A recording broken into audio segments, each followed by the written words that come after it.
to First Strike here on VSiN. I'm your host, Dave Ross. For the next hour, we're going to break down a very intriguing featherweight bout coming up at UFC Apex tomorrow night. Calvin Kattar against Arnold Allen. We're going to talk about all the numbers. They have changed as the week has gone on. To help me do that, Lou Finocchiaro is standing by. We'll get to Lou in a second. Kevin Iole is going to join the program, and Dan Vreeland as well. And, of course, Reed Kuhn from Washington, D.C., ahead in the next hour. But let's get to the man that you can follow on Twitter as I do, at Gamblue. He is the host of the About Business podcast and always does a fine job. Lou Finocchiaro joins us once again. And Lou, you and I spoke on Tuesday. Shout out First Strike, First Look. You can always check that out each and every Tuesday, where we try to find maybe some of the better of the numbers on Tuesday before we get to First Strike here on Friday.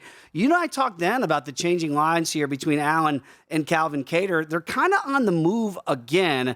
I know you have a play in this main event, but what have you seen here from the weigh-ins today and anything that might have swung your opinion since we talked on Tuesday? Well, first, Dave, thanks so much for having me on. It's great to come on and now be able to break these down on the other side of the weigh-ins. And as far as the main event was concerned, we got two professionals that showed up early on, stepped on the scale, weighed in great, looked super. So we're 100% ready to go. And I think we got an excellent fight. And this thing's been going. I watched Kattar open minus 120. Then he got to plus 100. And it's percolating either side of a pick'em. And I suppose that really the market's trying to tell us this is a pretty close fight. And I do think, in fact, it is a close fight. So close that I think I'm going to try and avoid picking a side and go instead to the total on this fight. And let's talk about that total here because, again, a main event, it's not really a surprise here for Calvin Kattar. He's been there, done that. But maybe for Allen, it could be a little bit of a different story here. For this fight, again, it is juicy. We're going to have a 28-year-old against a 34-year-old. So I'm sure that Kattar is going to know how to pace himself a little bit.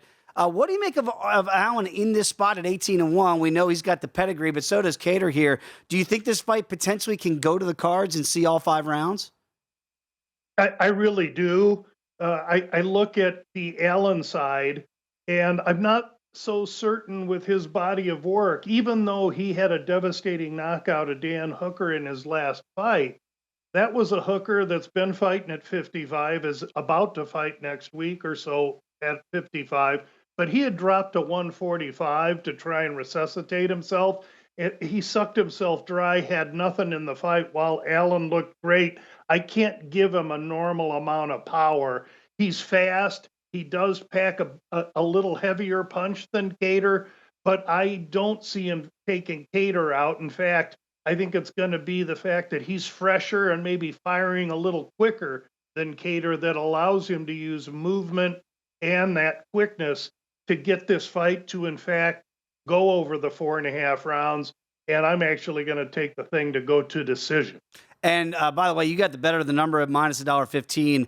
Right now, it's already gone up since then, up to minus $1.35 here. So I think the betting market, Lou, is reflective of what you're thinking on this fight too. And look how close this is, right? When you look, you just talked about it, KO, TKO, or DQ.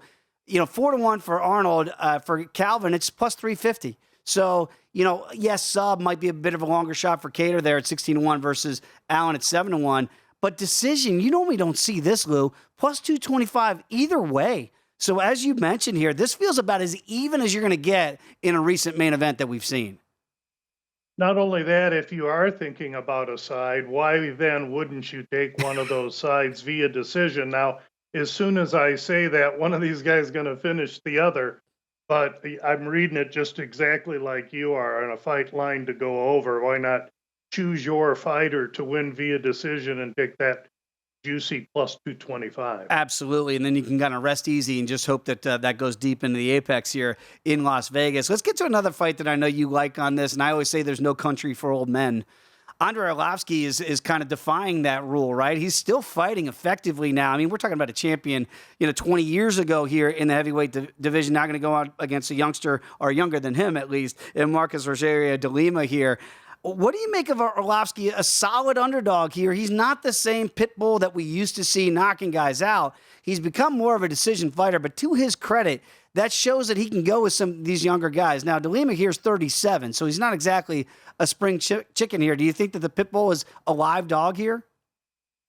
I'm counting on the Pitbull as being a live dog. And really, the basis for that is his body of work. He's won his last 4 straight.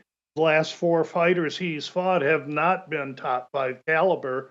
That said, they're equal to or better than the caliber that just beat his opponent in their last fight.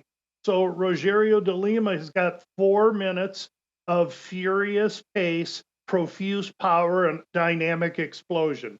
Arlovsky, if anyone, is going to be able to manage that. He's the longer, taller fighter. That said, we're in a smaller cage, so it's going to be more difficult for him to weather that first round, and I think that's the key to the fight also. With a win, Arlovsky ties Arlovsky ties the brother, Jim Miller, for the most wins in UFC history. I guarantee you that Arlovsky's bringing his absolute best effort to this, and that's enough for me to like Arlovsky, and I'll take a little bit at plus 215 or whatever, a half a unit, but let's go also via decision for Arlovsky. That's his path to victory, is to weather the first round and then pitter-patter this guy into a decision. That's a plus 300 proposition, and I think the fight definitely goes over the 2.5 rounds. Yeah, I love where your head's at there. Minus $1.40 here for over 2.5 rounds. You see DeLima there, as you mentioned, maybe 5 minutes of fury. If you think he can get it done early here, plus $1.50 there for KO, TKO, or DQ. That's anywhere in the fight, not just the first round. But to your point, Arlovsky there, you can get 3-1 to win via decision. I'm with you. I don't see, even though it's juicy prop there at 11-1 for the Pitbull to get a KO, TKO, or DQ. I think you're right. His days of being that knockout guy feel long gone. He's become a decision fighter. So if the Pitbull is going to get it, I think there's good value there at plus $3 to get that done in the full distance there. I know you have another fight that you like here. Tracion Gore is going to go up against Josh Fremd here. Fremd's going to lay about $1.55 here. What do you make of this matchup? Yeah, interesting fight. And this is a fight really based on the history of the fighters. Fremd from Philly area, good, stable fighter, been at one gym his whole career. Tracion Gore, he's a young fighter that came from tremendous poverty, and he really needs a mentor to show him how. Perhaps now, since he's landed at Fortis in Texas, he'll get that. But he's been a nomad, and he hasn't been at a steady gym. And he just a few weeks ago got to Fortis. I think he needs a little more weathering. He's young. I look for the stability in the gym as well. Fremd and Gore were supposed to fight about 3 or 4 months ago. And in fact, Fremd had to get out of the fight. So his teammate, Cody Brundage, took the fight against Gore. He beat Gore via first round finish. And so there's plenty for Fremd to draw upon from his teammate Brundage in their analysis of Gore. For all those reasons, I think Fremd is a pretty solid favorite here at minus 155. Knowledge inside of a fight camp can be very beneficial for somebody who's been there, done that. I love that handicap there. I want to ask you about one of the youngest fighters on the entire UFC roster. That's Chase Hooper, that's back out there. Dare I say, he's not a veteran yet, Lou, but he's starting to get his feet wet here in the UFC. I know sometimes we try to find those angles of, maybe you fade some of those younger fighters. 11-2-1 here, and he's almost a $3 favorite now. Has he, so to speak, come of age at 23, or do you think Steve Garcia could be a live dog here? I think what I worry about here, Dave, is the fact that you got a 23-year-old guy fighting a 30-year-old guy. Mm-hmm. And you're talking about a young man facing a grown-ass man. And so that's where I give Steve Garcia some lean. That said, Hooper's got training with a great camp. The submission specialist that I call Laurel Hardy, the man Hall, he fights over with Stevie Wonderboy Thompson. That's a perfect accompaniment of grappling and the Muay Thai striking karate that Stevie Boy uses. And Chase Hooper's been at that camp. I do think I lean to Hooper here. I think he's going to be able to submit Garcia, and that's how I would bet the fight if I were to use it. And that way, to your point, Lou, instead of laying that almost $3 price tag, if you like Hooper by sub, you can turn that negative into a positive at plus $1.40 for the young Chase Hooper at 23. We're watching this young man grow up right before our eyes in the octagon. Very quickly, got about 90 seconds, Lou. I know you do a great job each and every week on the Bout Business podcast, also at VSiN.com. Check out your winners you provide all year long. Tell the people about the Bout Business podcast and what they hear when they check in on a Friday. On a Friday of a UFC event, they're going to get 15 to 18 minutes of just releases as well as a synopsis of the previous card. We keep track. It's a business podcast. It's designed to make everyone money, maybe not buy the card, but buy the body of the whole season's worth of fights. We're profitable up to this point, look to be profitable again. And with this fight card, we sure appreciate the exposure you've given, not only the Bout Business podcast, but for me to be able to share my thoughts with all the fight fans that VSiN attract. Thanks, Dave. I look forward to it each and every week. And again, shameless plug, check out Lou and I each and every Tuesday, First Strike, First Look. Lou always gives us his thoughts there before we get to First Strike here on a Friday, because those numbers do change as the week goes on. Lou, enjoy the fights, my friend. Hope they are beneficial for both of us, and we'll catch up again next week. Thanks, Dave. Good luck, everyone. There he is, Lou Finocchiaro, everybody. When we come back, Kevin Iole is going to check in next. We'll get his thoughts on this fight card. Come on back. Just getting it started. It's First Strike here on VSiN, the Sports Betting Network.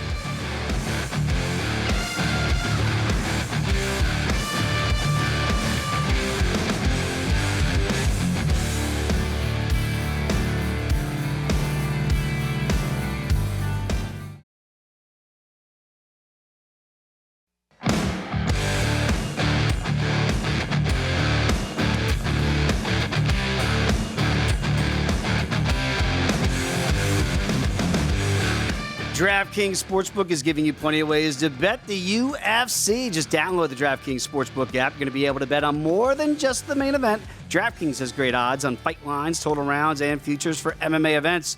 Eligibility restrictions to apply. See DraftKings.com/sportsbook for the full terms and conditions. Back here on First Strike, Dave Ross here in Las Vegas. Always a pleasure to catch up with Kevin Iole. You can follow Kevin as I do at Kevin I on Twitter. Does an amazing job covering not just MMA, but boxing for Yahoo Sports. Kevin, every time that we get to have a conversation, my mind always goes to boxing first, because we're old boxing guys, right? What's the change been like for you since the advent of MMA coming in? Because I know we always talk about scoring a lot, and however a 12-round potential fight in boxing, you know, maybe judges have more of a body of work here. Sometimes you get these 3-round fights. It's much more difficult to judge. You're ringside for a lot of these things.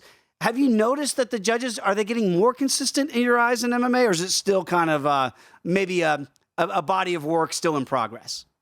Dave, you know, I think the judging is better than it's ever been in MMA, but it's still not good enough yet. You know, and I think there's a misunderstanding of the scoring criteria, and it's not always applied properly. And so I think, you know, that we have to see, you know, a big jump in it for you're never going to satisfy everybody. That's the thing, you know, no matter what, when you have a subjective opinion-based thing like that. But I think, you know, it is better than it's ever been, but I think it's got a ways to go yet.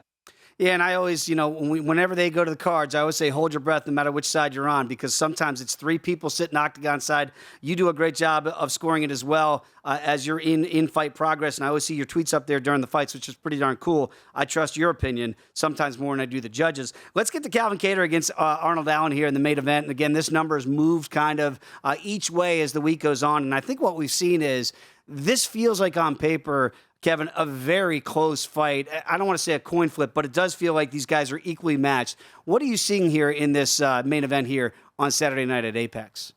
You know, I love the fight, first of all. I think it's a really good fight, and it's the kind of fight that's good for the division at this point. And Calvin Kattar is in his 5th consecutive main event. That tells you that he has been fighting really good elite competition for a while. But as Arnold Allen points out, that also means he's been taking a lot of punishment over that period of time.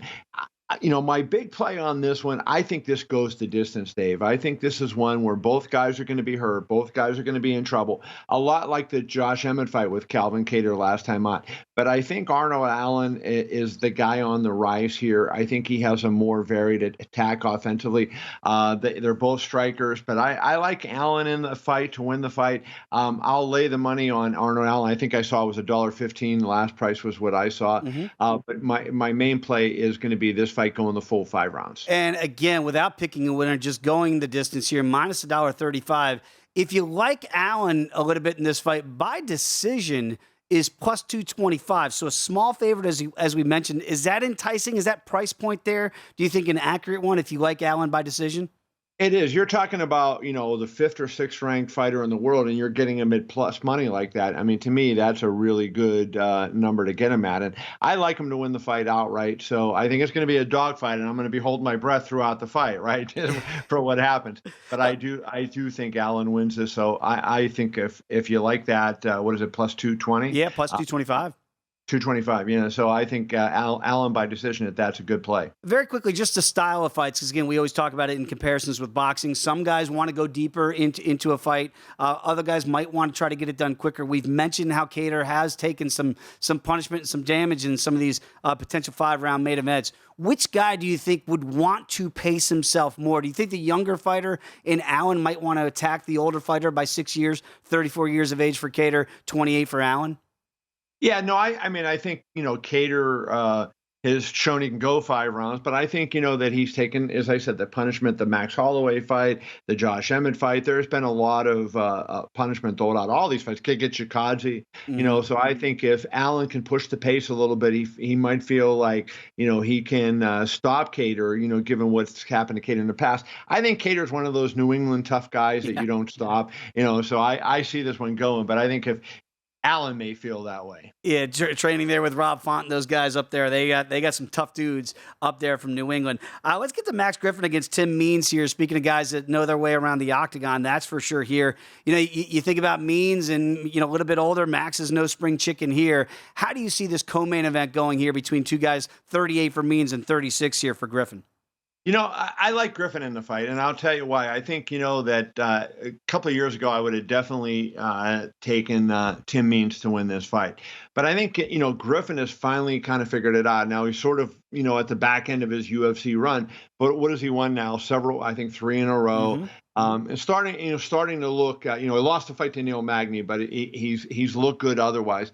I really like the progress that Max Griffin is making in this fight, and I don't think we're seeing the same Tim Means that I saw before. Given that, I like Max Griffin to win by decision here. By decision again, instead of laying that minus $1.95 price tag.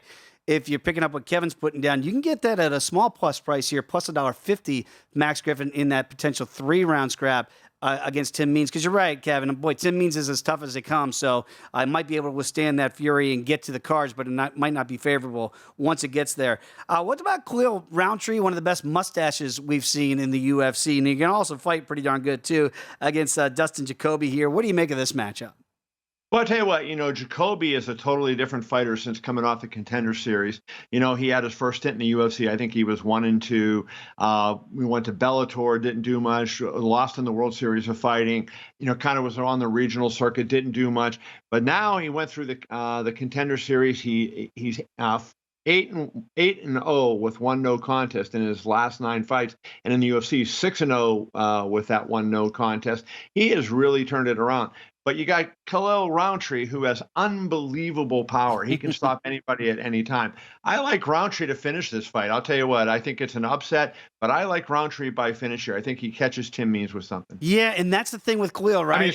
With Dustin Jacoby. Yeah, you're right, though, that Roundtree, when he's in there, he is not looking to go to the cards here. So by KO, TK, or DQ for Roundtree here, 3-1, you can get there. But I'm with you. You can see why. It's plus money to go all 3 rounds at plus $1.50.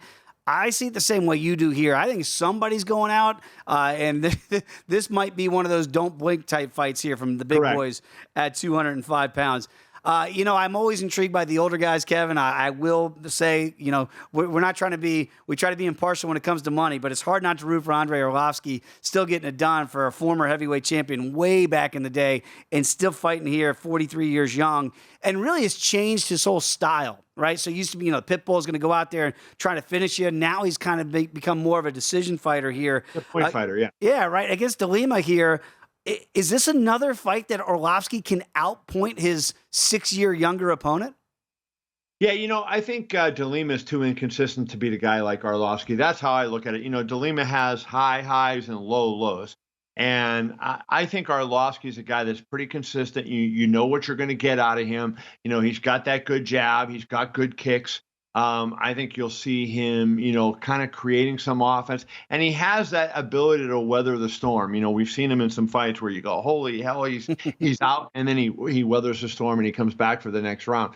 So I don't think it's going to be a pretty fight, but I do like Arlovski here to kind of, weather a little bit of a storm and then just be more consistent and outpoint De Lima. And again, if you think it's going to go the distance, minus $1.20. So if that's without picking a winner there.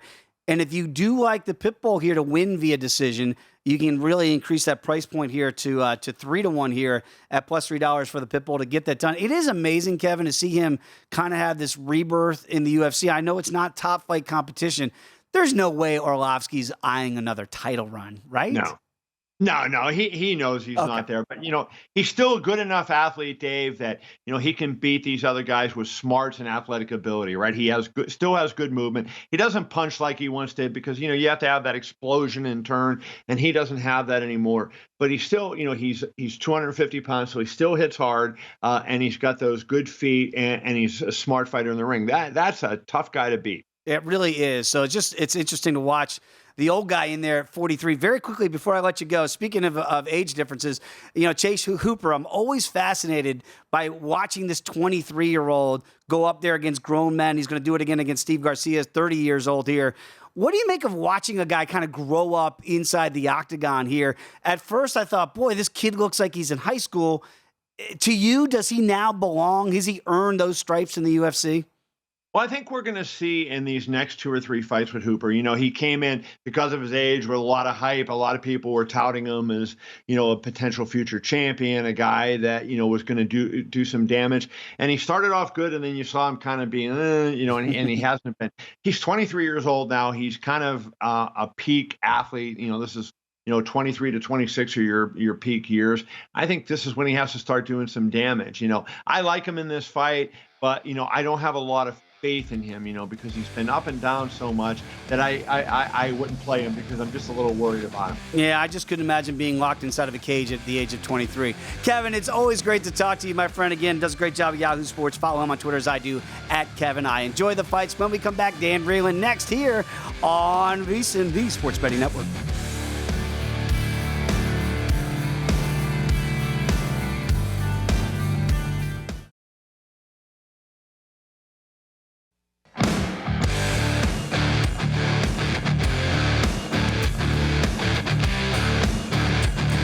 This episode of First Strike is brought to you by Yes on Prop 27 and DraftKings. Half the country already allows online sports betting for adults 21 and older. It's time to let California in on the action. There's no good reason. Your friends in New York, Chicago, Phoenix, Portland, Boston, they can all bet online. But Californians, they still got to deal with some shady bookies. Prop 27 ensures California finally catches up, so vote yes on Prop 27.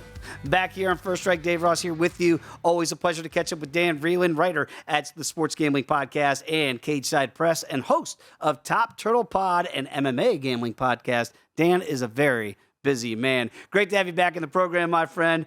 Before we get to the main event and the co-main here, I wanted to touch on a couple fights here that we have not discussed yet on the program. And I want to start off with Phil Hawes against Roma Dolidze here. A very intriguing bout in this one.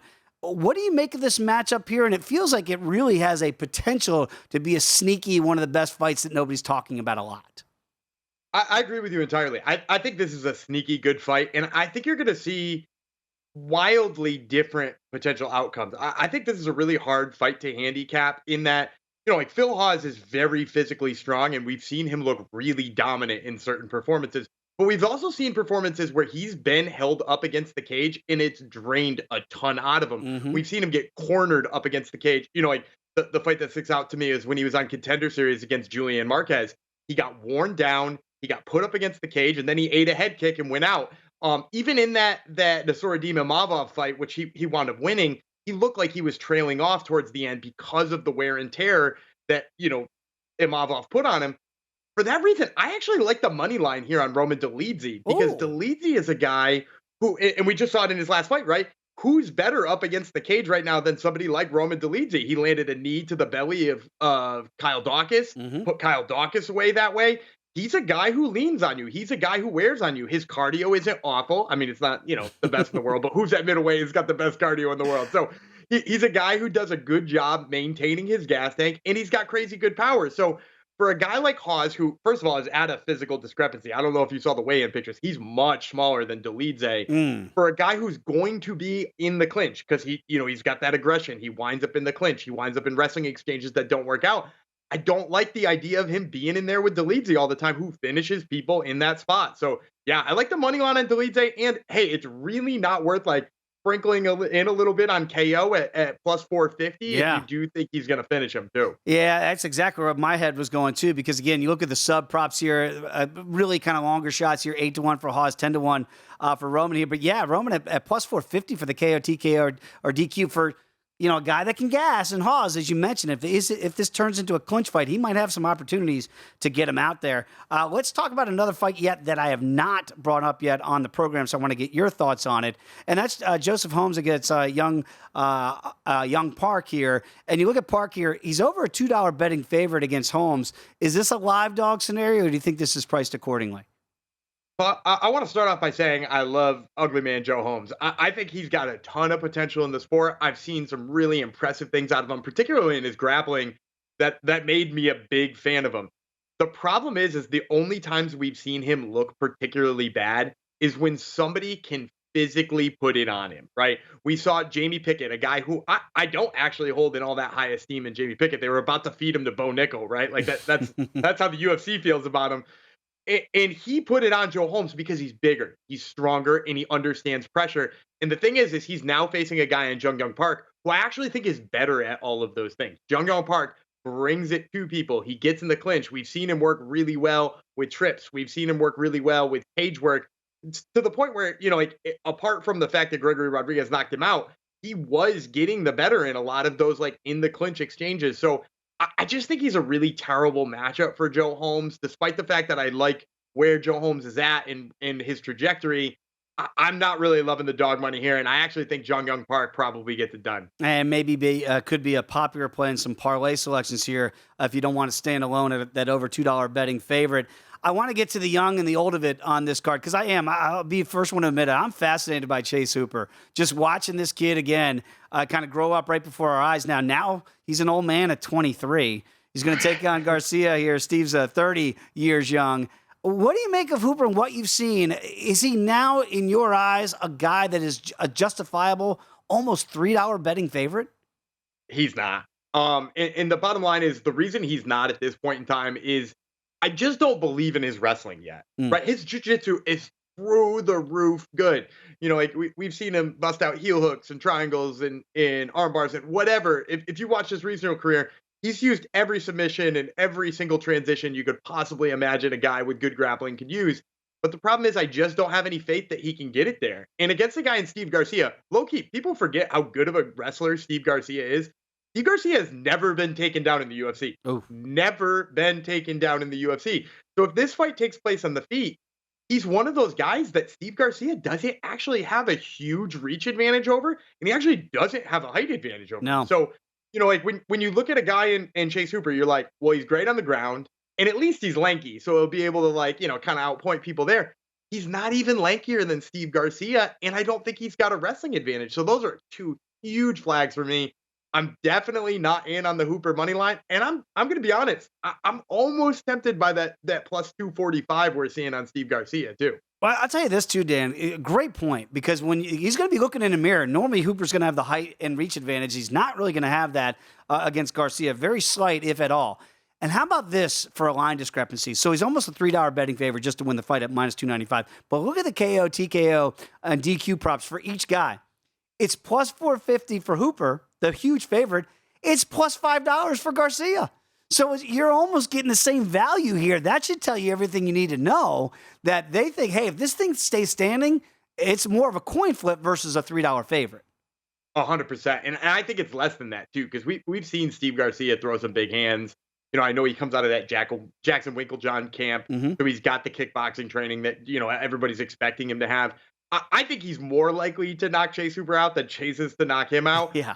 You know, I think really the only reason you see Chase Hooper's number as low as it is if he were to get it to the ground and pound TKO prop is there, right? The TKO by ground and pound is probably why you only see it at plus 400. If we were talking about this just being like a can they get it done on the feet prop, I think you see Chase Hooper at plus 1,500 or something like that, right? Like there's no way, you know, you see him as the same number as you see Steve Garcia by submission right now, which is, I saw 25-1, which is aptly priced at this point in time. So, I like Steve Garcia here. And you know, like if you want to dabble on KO and decision, that's fine. But like plus 245 is really tempting in its own right. At some point, I'm sure that Andrei Arlovski could look at Chase Hooper and say, you know, old man, take a look at my life. I'm a lot like you. He's going to look up and see a guy 20 years his senior in Arlovski. The Pitbull is still trying to get it done here, taking on Marcos Rogerio de Lima. And Arlovski is a over $2 betting underdog here. But again, we've seen a lot of his fights. They've been close, but he's been getting favorable decisions here. Not saying that that's because he's the popular former champion from yesteryear. What do you make of this fight here? Again, do you think we're in a live dog territory for the 43-year-old? You know, it's crazy. I was looking at this card earlier, and I was kind of upset with myself because I felt like I was really chalky, and I think you cherry-picked the 3 fights where I was feeling real good about dogs. Because I like Andrei Arlovski a lot in this fight. You know, you mentioned he's been getting favorable decisions, but a lot of the change in decisions you've seen from Andrei Arlovski over his last 4 or 5 fights is that since training with Mike Brown down in Florida, he's really changed his style. He realizes that at heavyweight and at his advanced age, he can't go in there and slug with every single person on the planet. He'll get knocked out. You know, his chin has been touched so many times at this age, he can't possibly keep slugging. So he has adapted his fighting style to be more of a point fighter. And is it maybe a little bit more on the boring side? For sure. Does it make for razor close decisions all the time? For sure. But at the same time, he's lasting 15 minutes against these guys who are younger, stronger, more physical than he is. And really against Rogerio de Lima is not a super accurate striker. De Lima is a guy who wants to grapple with you. And I think people forget how good of a grappler Andrei Arlovski has been his whole life. He keeps this on the feet and just frustrates de Lima. I totally could see him winning a boring 3-round, 15-minute, 65 strike performance where he wins 2 out of 3 of the judges' scorecards. And you know what? The decision prop right now, it's only paying a little bit more than his money line, right? Like I'm seeing it right now is what was it? Plus 300. Yeah. Yeah. So like it's worth it to me because he's not finishing anybody at this point in his career. So plus 300 for Arlovski by decision seems like a long shot, but it's a lot less of a long shot than you realize. We got about 45 seconds here, Dan. I got to get your thoughts on the main event here. It feels like 2 guys looking in a mirror here. How do you see this one going? I like Arnold Allen a lot in this one, and I'm a Massachusetts guy, so it hurts me to say that I'm not picking Calvin Kattar, but Calvin Kattar has taken a lot of strikes. You know, we were just mentioning Andrei Arlovski, a guy who's, you know, been in the UFC for 100 million years. He's actually absorbed less strikes than Calvin Kattar at this point in his career, in his UFC career. 38 fights to 11. Kattar just gets hit too much to be fighting a guy like Arnold Allen who can put out people. We saw him put out Dan Hooker.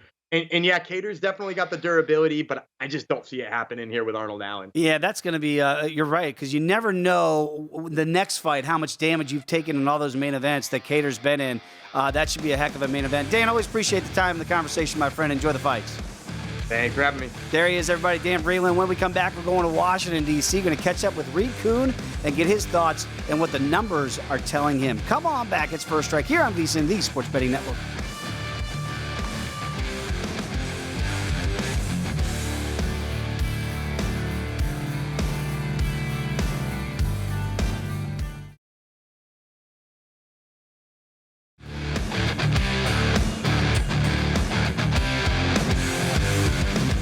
Start your morning with VSiN's newest podcast, VSiN Daily Morning Bets. Josh Applebaum gets you ready and gets you every piece of info you need to be ready for the betting of the day of the biggest games in just 15 minutes. He discusses line movements, injuries, and what you need to be looking at before you make those wagers. So make the VSiN Daily Morning Bets podcast part of your morning routine. Download and subscribe wherever you get your podcasts. Always a pleasure here on First Strike to join Reed Kuhn each and every week. Great to have him on from Washington, D.C. Very analytically driven mind. Of course, does a great job covering it for ESPN and for us as well. Reed, I got to get your thoughts here because I look up and down this card, and you got some old. So Arlovsky, you're going to have plenty of data points. And then you got like a guy like Chase Hooper and the young at 23. The models I know always want to get those numbers and get all those years that you can really kind of nail down a side here. What is that challenge like when you have a young fighter, but Hooper now, Chase Hooper at 23, is at least giving you something to work with? Well, keep in mind that when you look at someone with a big sample size, you're going to look at the more recent events as more important. You're going to weight them more heavily. It's a time decay function. So things that happened more than 5 years ago, I'm just going to throw that out. So whatever Arlovsky did back when he was champ a long, long time ago, that's not really weighing into the model. So Chase Hooper, on the other hand, yeah, not that many fights, but at least they're fresh, they're recent. I can count on the fact that that is a representation of who he is. Whereas you might have a world beater from 10 years ago who's fading. I want to know that. I want to weight that more recent performance is more important.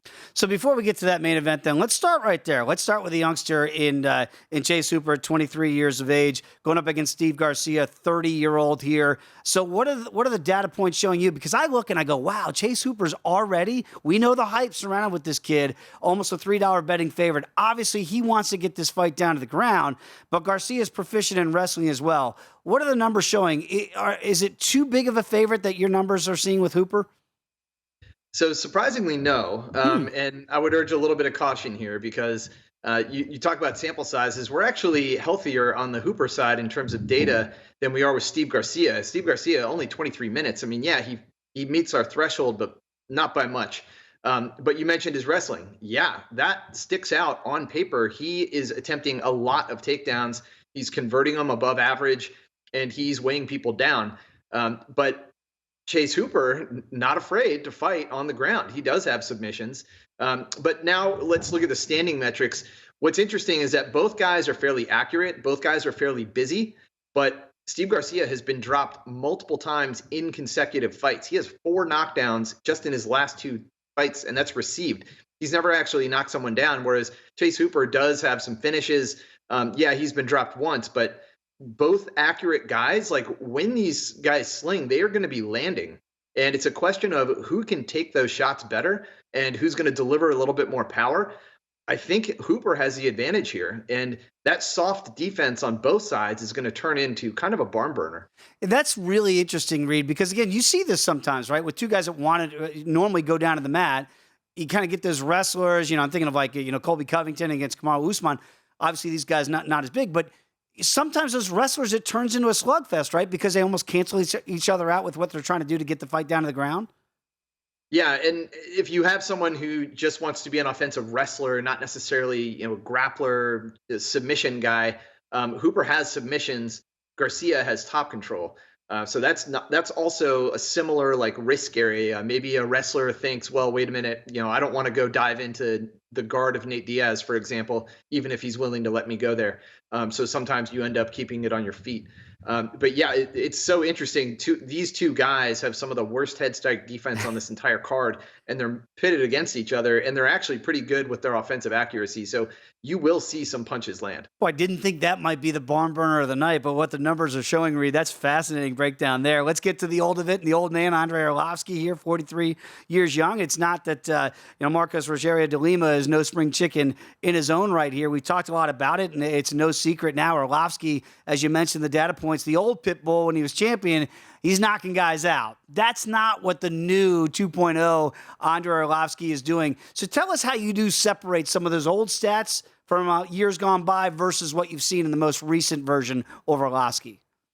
Yeah, he's still been relatively active even after 40. I mean, this is extremely rare. We don't see this very often. He's one of the oldest guys still in the UFC. But you talk about his old performances, yeah, he racked up a lot of knockdowns. He knocked people out. He has 10 knockdowns scored, but keep in mind, he also has 10 knockdowns received. That is among the highest in the UFC on this card anyway. He's been hit in the head more times than anyone by far, just cumulative. And at heavyweight, those things count and they do add up, especially at this age. What leads me to make a play here on De Lima is that 82% of his punches or strikes at the head are power strikes. Consider a normal balance is like 50%. So, one jab for every power strike. De Lima throws heat. He is swinging for the fences. And you don't want to get into point striking with Arlovsky. He has shown that he can actually still outbox people, and that's not the game that De Lima wants to play. He wants to throw big bombs and test that 43-year-old chin that has taken a lot of damage, and that's why I like De Lima here. I also like the fact that he is much more likely to take this to the ground and hang out there. He's actually pinned people down there for long periods of time. So I'm seeing edges both on the feet and on the ground. And yeah, heavyweights are volatile.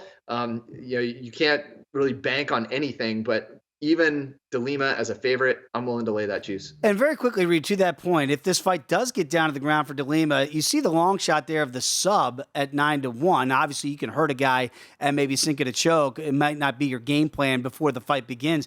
KO, TK, or DQ for De Lima is plus $1.50. Is there any value in those numbers versus the numbers of what you see? I would lean towards a finish because if it's going all 3 rounds, De Lima is probably more likely to fade. Arlovsky has proven, he's a champion. He's proven he can go, he can ride that bicycle. And if it's staying on the feet and he's point striking, that plays to his advantage.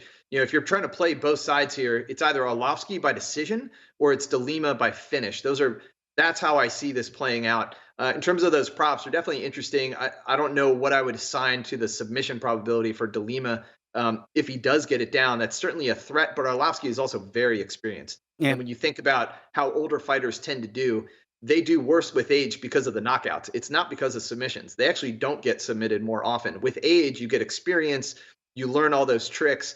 Arlovsky has probably been in the gym working submission defense 1,000 times.